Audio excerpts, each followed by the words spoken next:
country and educate people about what immigrants do for this country, or the fact that we are a country of immigrants. Right. The fact is, ain't none of y'all trying to go and farm right now. Okay, so I'm lying. Raise your hands. You're not. We done picking cotton. We are. You can't pay us enough to find a plantation. The Democrats are starting to sound more like shock jocks than serious lawmakers as the loudest voices in the room step into the leadership void. Rising star Jasmine Crockett is the MVP of attention-seeking, and she's defending the need for illegal immigrants with this shocking take. Slavery. It's just a few iterations in between. It's also the driving force for a lot of globalism. You know, I really love my iPhone and my Nike shoes as long as I don't see the ages and the condition of the people making it. Okay, Jesse, what do you think of the idea that we need illegals because the blacks aren't picking cotton anymore? Well, I don't like that idea, Judge, and I think it's pretty racist. Oh, Lord of mercy. Jasmine Crockett, once again. Put a mic in front of that girl. Oh, my. Yep. We done picking cotton. Classic quote. Yep. Cotton's not picked by hand any longer. It is a lot more efficient using modern machinery. So even illegal immigrants who may be doing farm work are not picking cotton by hand, Jazz. So Jasmine is not the only Democrat to be extremely pro-slavery. She is at the forefront of being very vocal about it, but it's not her alone. They get really, really excited about this. Congresswoman Jayapal heavily criticized after she explained why America needs immigrants. I can't wait. What did she say? I sat with this one for a while, and I played back the comments, and I shared them with other people. And we think she is sending an elitist, stereotypical, if not outright dated message in her defense of illegal immigration and citizenship. Watch. This country needs immigrants to survive. Immigrants pick the food we eat, rebuild our communities after climate disasters, help construct our infrastructure, power our small business economy, clean our homes, and look after the most precious in our families, our children and our elders. They call that limousine liberalism. It's reinforcing her view, an elitist view, that immigrants can only be laborers. They can't take part in the American dream. They're there just to make her life easier. You have Congresswoman Jayapal, who is explaining again that we need immigrants to perform these menial labor jobs, cleaning, landscaping, construction, and taking care of our children. Wow. These people are consistently and continually telling you exactly what they think of immigrants. And what they're good for. Jeez. And all you lazy Americans, I know I'm lumped right in there with you, but all you lazy Americans need to have these people to do the things for you, because you're not going to get off your butt and pick your own cotton. No, you're not going to get off your butt and cut your own grass and paint your own house and change the diaper on your stinky little youngins. Nope. The picnic's going to be on their own if you don't bring them illegal laborers in here to do it for the cheap. Even though you don't know who they are, you don't know their names, you don't know where they're from, you don't know their real names, whatever name they give you, you're not paying into Social Security because you're just paying them on the table. You're not even paying them the minimum wage. And you don't know who these people are. You don't know their background. You don't know where they're from. I do not believe that they are all bad. In fact, I know they're not all bad. But when they do things the wrong way, when they enter the country illegally, they are hiding things. And you cannot know what they are. You can be manipulated. You can be fooled. You can be tricked. There are bad people in there. It's less than the total sum of the number of illegal aliens. I do believe that. But They are there, and they will not identify themselves. And you may not identify them easily. Yet you're going to give them your children, your elderly, and of course, your rake and your lawnmower. And a fox is always more dangerous in the forest than the wolf. You can see the wolf coming. You know what he's up to. But the fox will fool you. He comes at you with his mouth shaped in such a way that even though you see his teeth, you think he's smiling and you take him for a friend. The Democratic Party has never stopped fighting to return slavery to the United States ever since they feel like they had such a large loss in the Civil War when the slaves were emancipated. They were given their freedom. Wow. I mean, it's just amazing. Even the mayor of color, Karen Bass, the mayor of Los Angeles, she is a woman of color. Even she comes out and says, we need the immigrants. We need illegal aliens. If we don't have people that are in that illegal status that will work cheap and do the menial work, how are we going to have our lawns tended to? Who's going to take care of our children? Who's going to do the construction jobs and cut our grass, landscaping?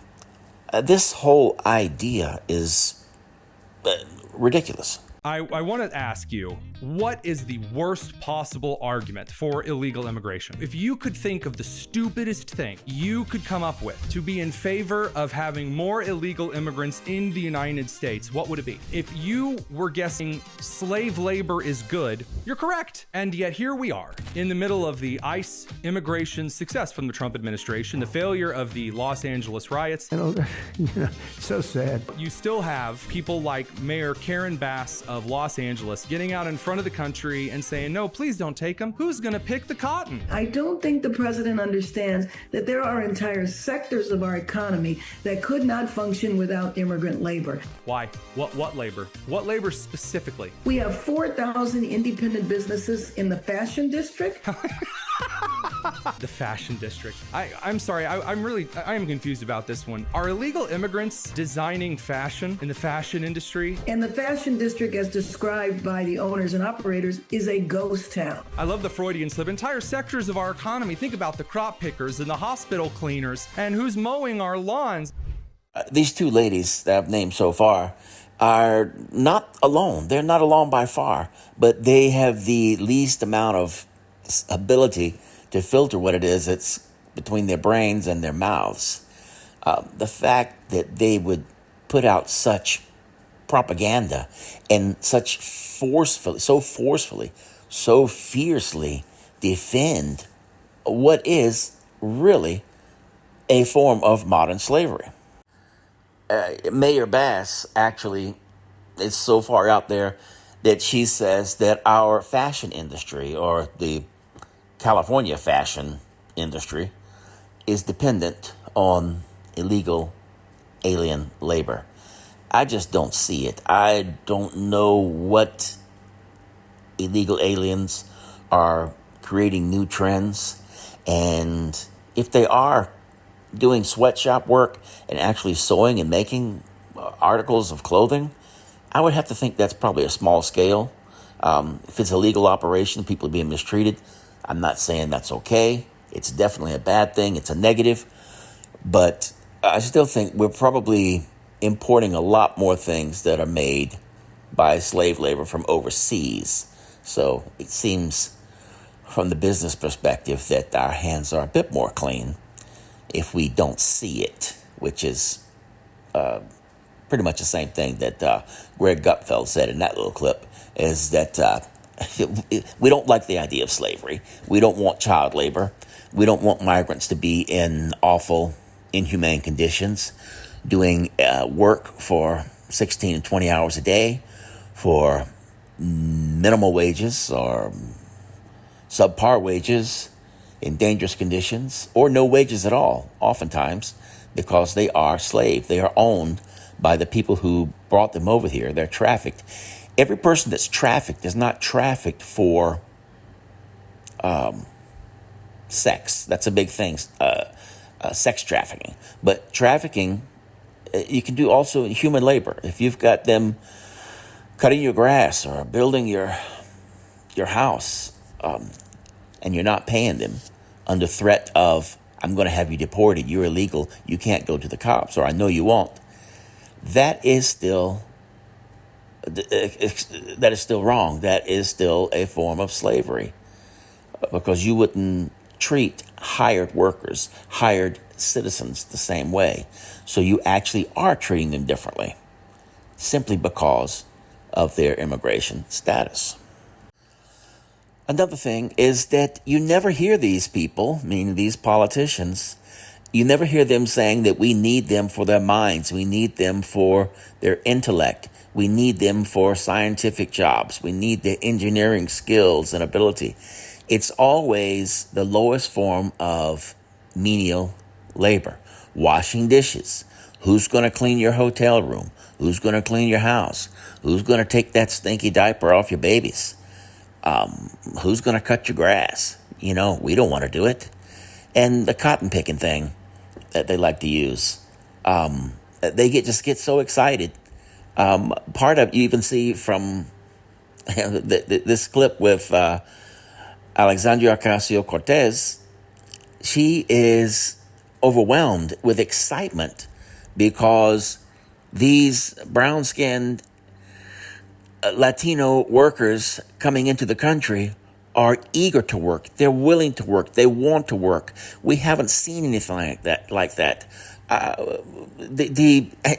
They are dancing around everything, saying the exact words that these brown people will work in a way that the black people never would, and still to this day will not. It goes beyond the not picking cotton, which I know is just a term they use, meaning menial labor. But it's also that you imagine you could not easily get people to pick cotton if it had to be done manually, when it had to be done manually. These defenders of slavery don't claim that they don't like the institution, but they're always holding it up as such a great thing, and that our economy needs it to be able to prosper. We still need to have slaves. I am not down with that. I have never been down with that. Our country, the United States, America originally, before it became the United States, this continent was colonized by Europeans. Europeans were in the slave business for a long time. Europeans brought slaves over. In fact, European explorers that came here captured Native Americans and took them to other places to sell as slaves. The slave trade was a big thing, and it was a European thing. This was done hundreds of years before the United States ever became the United States, before it ever became a country. Once the United States did become a country, we actually abolished slavery, abolished illegal slavery in the United States in only about 90 and 92 years after founding our country, getting our own independence. Now, if you are a slave, or if you were a slave at that time, 92 years is a long time for you and your family to be in slavery. I agree. But you have to look at, on the world scale, where else in the world can you find? I don't think you can find any other country in the world that has had slavery, or that still has slavery, that has had as short a history of doing away with legal slavery. Condoning and participating in the slave trade and owning human beings to work as laborers, forced laborers, is a bad thing. It's an ugly thing. It's something that was there when our country was founded, and it took decades to get rid of. But we moved in that direction and we got rid of it. And when the slaves were emancipated in 1865, we had the exact same arguments from the Democrats that we are hearing from them today. Oh no, who's going to pick the cotton? Who's going to do the work? Who's going to wash our clothes? Who is going to do the work in the fields? People were desperate and crying out for some type of assistance or aid or what do they call it these days? Today we call it a bailout. If you look at that, you do understand when the slaves were emancipated and these places lost their labor, meaning these large farms, plantations, some of them, they were at a point where they could not manage it without that labor. So crops died in the field, things could not be harvested, work could not be completed, food could not be stored for the winter. It was a long, cold winter, and they wanted to bail out. They were angry. Big changes in different times, big changes do cause big problems. And that's something that we've always had to deal with as a human species, and we always will. But our country experienced its largest amount of growth after we got rid of having legal slavery in the United States. This exceptional growth was because we had to find a way to get it done without that nasty ownership of human beings as forced, unpaid laborers. And fortunately, we did move forward. We found ways with new machinery, new ways of doing things, technology. We made it work. Yes, it was a struggle. It seemed impossible at the time, but we got through it and we got better with the experience of leaving that behind. Now, we take a look at President Trump's program of self-removal, self-deportation, where he gives these individuals or families $1,000 or a couple $1,000 to sign up on the app and leave the country.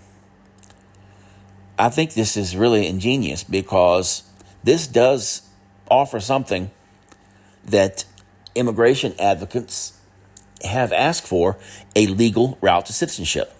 And this is it.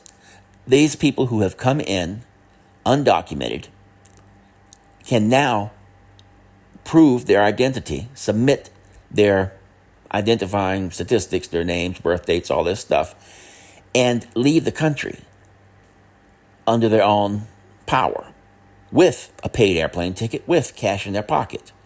This is a great idea because it saves on money on the resources for rounding up and removing these people. It also provides them a way to legitimize themselves. These individuals identify themselves, raise their hand, admit they're wrong, go back, and they may be allowed to commence the process of legal immigration. They may be able to get back into the United States legally.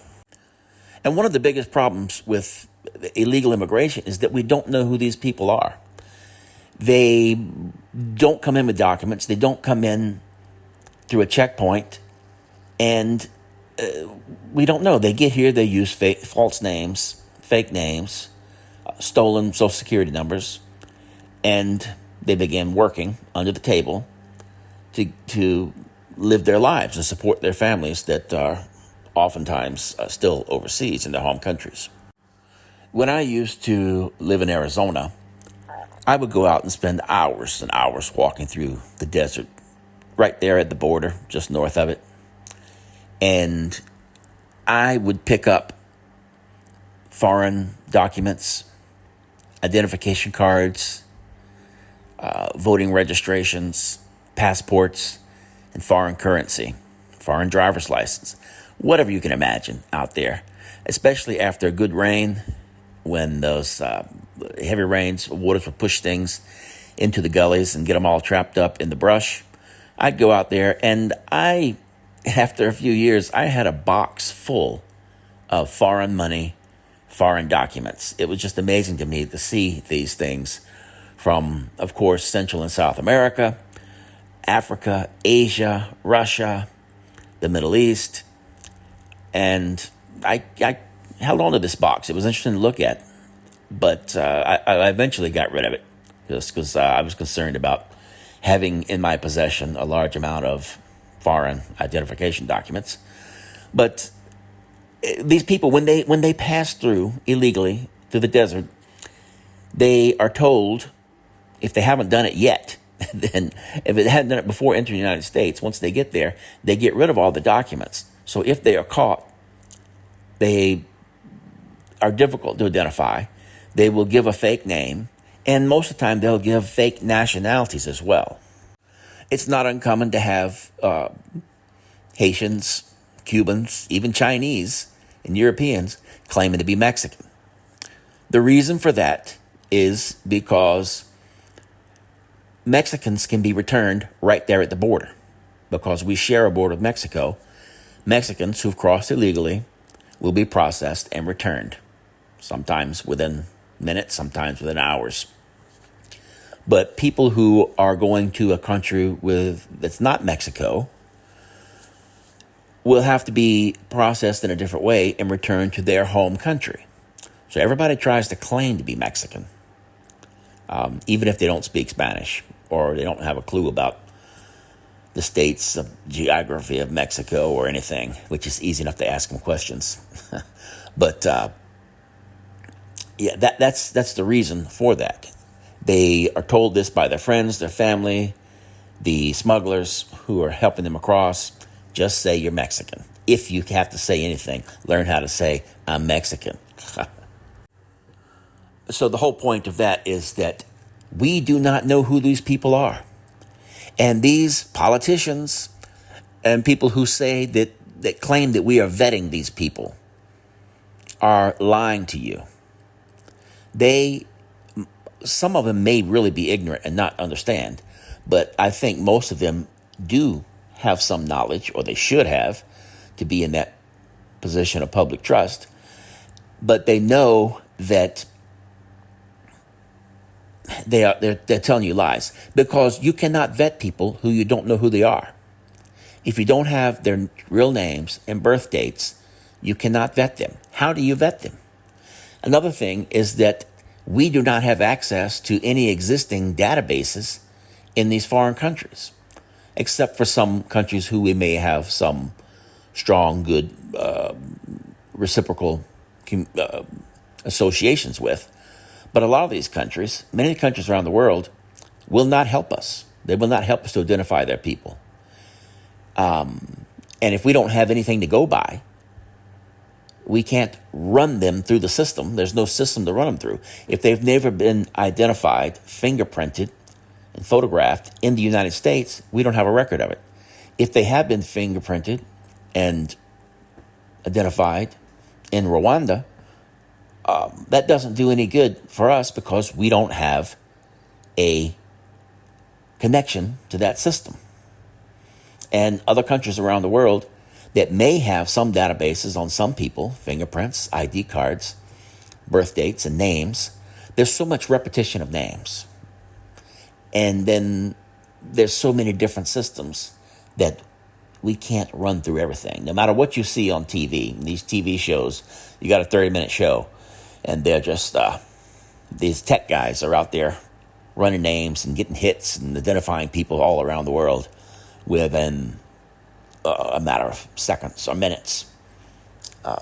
That's Hollywood. You got to fit it into the time span you're working with for a movie or a television show, but it is not realistic. So President Trump says his administration's latest self-deportation policy will allow some migrants a potential path back to the U.S. DHS also says it will pay an additional $1,000 to people who verify that they have left the U.S., people in this country illegally, who have left the U.S., and returned to their home country. Most of those people that have come over, regardless of what this administration said, they came over because they were fleeing things such as the fact that they don't have the opportunity to work and earn a living, or they're fleeing political violence. And so what is $1,000 if you're going back to a place where you may lose your life? They risk their lives, many of them coming over here in the first place. That's number one. Number two, I want to see some numbers. Where in the heck did you just pull this number out of your back pocket saying that they're costing us approximately $100 million? I'm sorry, not $100 million, $1 million for each undocumented person. The only numbers that we have show that we receive approximately $100 billion in tax revenue from undocumented people, so much so that they decided that they want to go to the IRS and get the IRS to help them as they go and seek these people. You know why? Because they've been working and they've been doing the jobs that now they want to roll back child labor protections and make sure that poor children are the ones that are doing those jobs, because now we're going to have those vacancies if we're going to have jobs left at all. Oh, Jeezy Louise. And Jasmine's on a roll again with saying that once we get rid of illegal aliens, the whole purpose of getting rid of illegal aliens is so that we can roll back the laws on child labor and get poor kids, it's always got to be poor kids into the factories to do the type of work. I think most of the work being done in the factories in the United States now are a little bit too high tech for children. And not to mention that technology and robotics has taken over a lot of that stuff. Anyway. And we have New York's very own Alexandria Ocasio-Cortez, who is just exceptionally excited to have the immigrant labor here. And she cannot stop telling us over and over again just how important it is, how much we need their work, how bad these people want to work. They need to work, and industry is begging, please let us employ them. I don't doubt that there are people that would like to employ them for substandard wages and inferior working conditions, and the fact that they're not going to go to report things to the Department of Labor. But that should not be a reason to try to rush these people in to hire them. And we call on the administration to make the changes necessary so that we can continue to be that place in the world where families can aspire to come and transform their lives for the better. We have known for a very long time that when it comes to what New York City contributes to this country, it is an overwhelming amount of money, even in the form of taxes. So when New York City requires that help and that assistance so that we can welcome immigrant families and do right by them, it is the right thing to do to provide those resources to us. We are experts. Our city is experts in welcoming immigrant families. I would rather these families come and make a place and contribute to New York City because they are valuable. They have so much to offer. And we hear that from our families, from the immigrant families here as well. And one of their biggest requests, let us work. Let us work. These families themselves, they say, we don't want to rely solely on our systems of and entirely on systems of public assistance or shelters. We want to work. We want to contribute to this city starting today. It's also what New Yorkers want and what our industries want. So many industries, from hotels and hospitality to beyond, are also telling and calling on the Biden administration, let us hire them. Let us accept their work and their labor in a dignified and equitable way.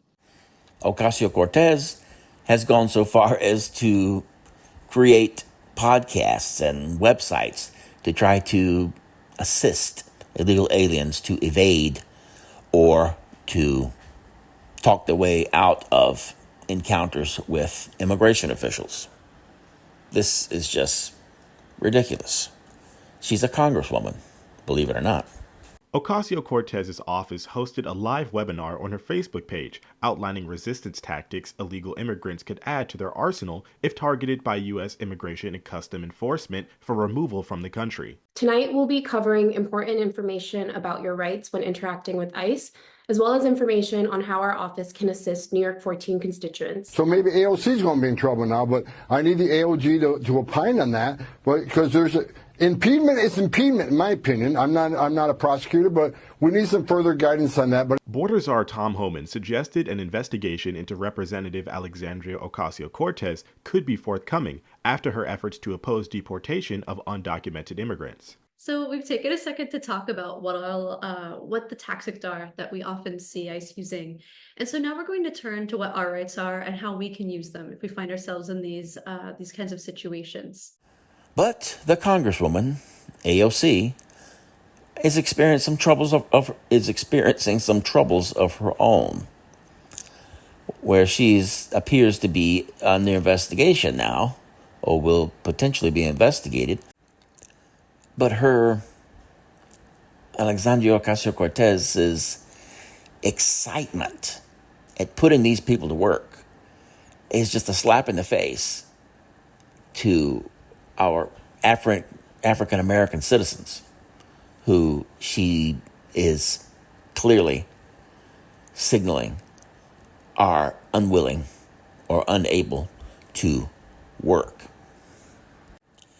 And the wonderful AOC is also upsetting citizens and constituents by these overtly racist statements, comments, allegations. They have just vandalized her office in New York. Oopsie. A police search continues for the vandals who splattered red paint on the outside of Congresswoman Alexandria Ocasio-Cortez's office in the Bronx. There was also a sign accusing her of, quote, funding genocide in Gaza. Eyewitness News reporter Joe Torres is live outside of AOC's office with more. Joe. Lauren, she has been a polarizing and controversial figure ever since voters back in 2018 elected her to the House of Representatives. But talk to people here in Westchester Square and ask them their feelings about Alexandria Ocasio-Cortez. They'll tell you no matter how you feel about her, this, they say, is no way to send a message. It happened again. Overnight, vandals defaced the Westchester Square campaign office of Congresswoman Alexandria Ocasio-Cortez. Late this morning, her campaign manager arrived at the office on Herschel Street and acknowledged it's not the first time staffers encountered a mess at the front door.